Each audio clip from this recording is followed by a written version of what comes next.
குதம்பைநாதர் ஏழ்மையான குடும்பத்தில் பிறக்கிறார். சிறுவயது முதலே முருகனின் மீது அளவு கடந்த பக்தி வைத்திருக்கிறார். தன்னுடைய வாழ்நாள் முழுவதும் முருகனுக்கு தொண்டு செய்வதையே பிறவி பலனாக எண்ணி வாழ்ந்து வருகிறார். அப்போது ஊரில் இருக்கும் சிலர், நீ தினமும் கடவுளுக்கு திருப்பணி செய்தாலும் அவர் என்ன உனக்கு காட்சி தரப்போகிறாரா என்று ஏளனமாக கேட்கிறார்கள். இதை கேட்ட குதம்பைநாதர் மனமுடைந்து போகிறார். கண்களில் நீரோடு முருகன் இருக்கும் கருவறைக்கு சென்று அவர் முன் நின்று வேதனைப்பட்டு அழுகிறார். அப்பனே முருகா, நான் தூய அன்பால் உனக்கு செய்த தொண்டு உண்மை என்றால் நீ எனக்கு காட்சி தர வேண்டும். அதுவரை நான் இந்த சன்னதியிலிருந்து வெளியே செல்ல மாட்டேன் என்று அங்கேயே தியான நிலையில் அமர்ந்து விடுகிறார். குதம்பைநாதர் ஆழ்ந்த தியானத்தில் மூழ்கி விடுகிறார். இப்படியே நாட்கள் போக குதம்பைநாதரின் உடல் மெலிந்து எலும்பும் தோலுமாக மாறுகிறது. ஒரு நாள் கோவிலின் தூணிலிருந்து கல் ஒன்று விழுந்து அவர் தலையில் ரத்தம் வடிய ஆரம்பிக்கிறது. அப்போதும் தன் மனதை மாற்றிக்கொள்ளாமல் முருகனை நினைத்தபடியே அமர்ந்திருக்கிறார் குதம்பைநாதர். இப்படி இருக்க ஒரு நாள் ஒரு சிறுபாலகனின் குரல் கேட்கிறது.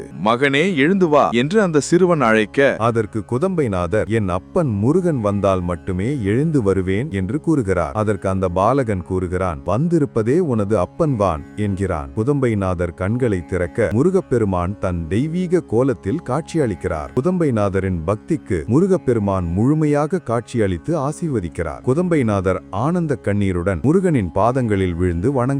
தன் மீது தூய அன்பும் பக்தியும் வைத்திருப்பவர்களை எப்போதும் தவிக்க விட மாட்டார் முருகப்பெருமான் என்பதற்கு இந்த ஒரு சம்பவமே சான்றாக அமைகிறது.